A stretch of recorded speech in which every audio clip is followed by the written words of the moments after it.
नमस्कार, मैं सौरभ शर्मा। तस्वीरें करनाल के जिला सचिवालय की।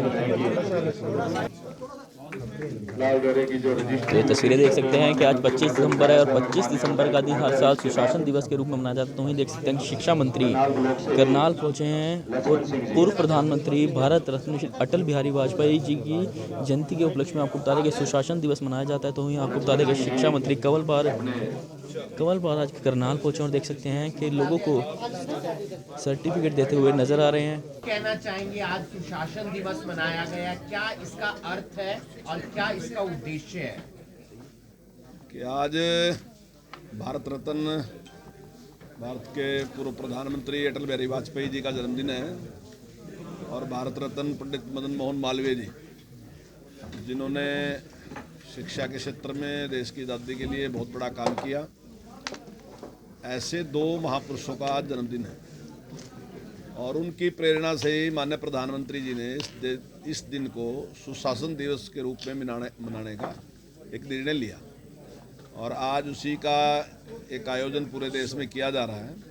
सुशासन का मतलब है कि अच्छा शासन, जहाँ किसी प्रकार की बाधाएं ना हो, भ्रष्टाचार ना हो, लोगों को ज़्यादा से ज़्यादा सुविधा मिले। तो इस प्रकार के शासन की स्थापना करने के लिए, उसके लिए जो भारत सरकार है, हरियाणा सरकार है, वो वचनबद्ध है और उसके लिए वो कार्य कर भी रही है। जैसे वर्तमान सरकार ने बहुत से कार्य जो हैं, 500 से ज़्यादा योजनाएं ऐसी हैं जो ऑनलाइन कर दी हैं और आज किसी को भी उनके लिए किसी कार्यालय में जाने की ज़रूरत नहीं है, तो वो उन योजनाओं का लाभ अपने आप उठा सकते हैं। ऐसे ही चाहे नौकरी देने की बात थी या विकास की बात थी, उसमें भी सरकार ने जिस प्रकार की योजना बनाई वो सबके लिए समान है। ऐसी एजुकेशन में चाहे कॉलेज खोलने की बात थी, चाहे संस्कृति मॉडल स्कूल खोलने की बात थी, उसकी भी एक योजना बनाई कि 20 किलोमीटर से ज़्यादा दूर कोई भी लड़की पढ़ने के लिए नहीं जाएगी, उसके बीच में हम उसको कॉलेज देंगे। ऐसे संस्कृति मॉडल स्कूल हैं, उनके बारे में भी एक योजना बनाई कि जितने भी एजुकेशन ब्लॉक हैं हम सारों में इस प्रकार की एक सुविधा देंगे। तो हर जगह सरकार ने जिस प्रकार से पानी की कमी होती जा रही थी, तो माननीय मुख्यमंत्री जी ने कहा मेरा पानी मेरी विरासत, तो उस प्रकार से हर एक योजना इस प्रकार से कि हर आदमी तक उसका लाभ पहुंचना चाहिए। कोई भी व्यक्ति इस वजह से वंचित ना रहे कि उसने वोट किसी और का दिया था और सरकार किसी और की है, इस वजह से वंचित ना रहे, बल्कि उसको इस अधिकार के साथ उसका जो राइट है उसको मिलना चाहिए, क्योंकि वो प्रदेश का एक जिम्मेदार नागरिक है, देश का नागरिक है, तो उसको सारी सुविधाएं मिलनी चाहिए। किसी के साथ किसी प्रकार का कोई भेदभाव नहीं होना चाहिए। तो उसके लिए माननीय मुख्यमंत्री जी ने नहीं 134 से के बारे में कल हमने बैठक कर ली है और जो प्राइवेट स्कूलों का जिस प्रकार की बात थी कि उनको पैसा नहीं मिला, तो कुछ पैसा हमने रिलीज भी कर दिया 13 करोड़ के करीब, और कुछ पैसा हम जल्दी रिलीज करने वाले भी हैं। निश्चित तौर से 134 में जो एडमिशन है वो निश्चित तौर से रिलीज हुआ 13 करोड़ नहीं 700 करोड़ की राशि कोई नहीं है। मैं समझता हूँ कि बिल्कुल फैक्ट राशि है, इस प्रकार की कोई वो नहीं है कि 700 करोड़ कोई है। जितना पैसा है वो सारा का सारा हम देंगे। हमने कह भी दिया कि जो पैसा रुका हो वो भी जल्दी रिलीज। तो प्राइवेट स्कूलों वालों से बात हुई है सर? प्राइवेट स्कूल वालों से बात हुई है सरकार के किसी नुमाइंदे की? आप नहीं, हमारी प्राइवेट से भी कोई बात नहीं हुई है। निश्चित तौर से प्राइवेट की जो भी उनकी यूनियन उससे बात भी कर लेंगे, लेकिन ये कोर्ट का आदेश है और ये कोई मनमर्जी की चीज़ नहीं है कि देंगे नहीं देंगे। लेकिन मैं ये भी मानता हूं कि जो उनका पैसा है वो हमें रिलीज करना चाहिए और वो रिलीज हम कर भी रहे हैं, जल्दी कर रहे हैं।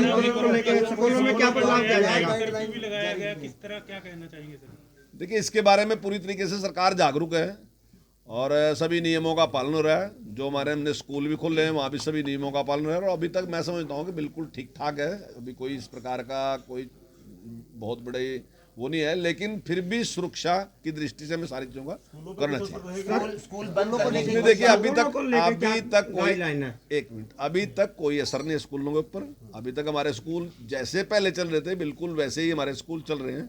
हाँ, हमने एक निर्णय लिया था कि हम फुल कैपेसिटी के साथ स्कूल खोलने का निर्णय हमने लिया था और फुल टाइम के लिया था, लेकिन उसको हमने स्थगित कर दिया। हम जैसे पहले स्कूल चल रहे थे वैसे स्कूल चल रहे हैं और वैसे ही चलेंगे। 8वीं का बोर्ड लागू किया है सर, उस पर कई ऑब्जेक्शन भी आए हैं स्कूलों के, तो क्या उसमें नहीं, देखिए वो निर्णय हमने इसलिए लिया कि कोई भी टेस्ट होता है तो बच्चे उसके हिसाब से तैयारी करते हैं, तो बच्चे ठीक से तैयारी करें, कंपटीशन की भावना उनमें आए कि उनका एक पेपर होना है, तो उसके मद्देनजर हमने लिया है कि 8वीं का बोर्ड सर, हमने आम आदमी पार्टी के नेता नवीन जयंत की प्रेस वार्ता हुई थी करनाल में, उन्होंने आपकी शिक्षा पे प्रश्न चिन्ह लगाया है। हरियाणा के शिक्षा मंत्री 10वीं पास है। नहीं, चाहे मैं 10वीं पास हूँ या नहीं 10वीं पास हूँ, मैं बिल्कुल अनपढ़ भी हूँ, चाहे उससे कोई फर्क नहीं पड़ता। अगर हम अच्छा काम कर रहे हैं, उनके पास बहुत पढ़े लिखे लोग हैं, वो बताए ना क्या करके दिखाया। हमने जितना करके दिखाया एजुकेशन में, तो उससे वो प्रेरणा लें कि क्या करके दिखा रहे। इससे कोई है नहीं कि कोई कितना एजुकेशन मिनिस्टर कितना पढ़ा लिखा है। ऐसे तो फिर डिग्रियां जिनके पास हैं, बहुत डिग्रियां, वही एजुकेशन मिनिस्टर बनेंगे, तो वो करके क्या दिखाएं। अगर उनका बहुत पढ़ा लिखा एजुकेशन मिनिस्टर है ना, वो हमारे साथ कंपटीशन करें। अब रोज आना वो हजारों करोड़ रुपए, मतलब वो हजारों करोड़ रुपए एडवर्टाइज में खर्च कर रहे हैं। हमने अभी सुपर 100 शुरू किया, और पिछली बार हमारे 25 बच्चे IIT में आए, अब की बार हमारे 28 बच्चे IIT में। अब की बार हमारे बच्चे जो हैं, जो नीट क्लियर किया, वो 62 बच्चों ने नीट क्लियर किया। पिछली बार में 68 बच्चों ने नीट क्लियर किया। अब की बार 24 बच्चे हमारे MBBS में गए, 6 बच्चे हमारे एम्स में गए। वो भी बताए दो ना कि कितने गए, जरा बताए दो एक बार। नवीन जयंत भी यही बात कह रहे हैं जो अब आप कह रहे हैं कि हरियाणा सरकार दिल्ली सरकार के सरकारी स्कूलों को कंपेयर करे अपने स्कूलों से। बिल्कुल, हम तैयार हैं कंपेयर करने के लिए। स्कूल हैं कितने? पूरे उनके पास 1100 स्कूल हैं जो उनके पास हैं। बाकी तो उसके MCD के पास हैं वहाँ स्कूल सारे के सारे। उन 1100 में भी अगर कंपटीशन करना है ना, तो हम कंपटीशन के लिए तैयार हैं उनके साथ। कोई कंपटीशन कर, किसी विषय पर दिखाओ ना कंपटीशन। आप खाली यही कहते रहोगे हमारे स्कूल ने ये कर दिया, हमारे स्कूल ने। मैंने भी आपको आंकड़ा दिया, आप अभी निकाल लो, और अब उनका भी आप निकाल लो, आपके पास ही है। आप गूगल पे निकाल के देख लो कितने बच्चे उनके IIT में गए, कितने स्कूल हैं उनके मुकाबले? हमारे यहाँ 14,000 से ज्यादा स्कूल हैं।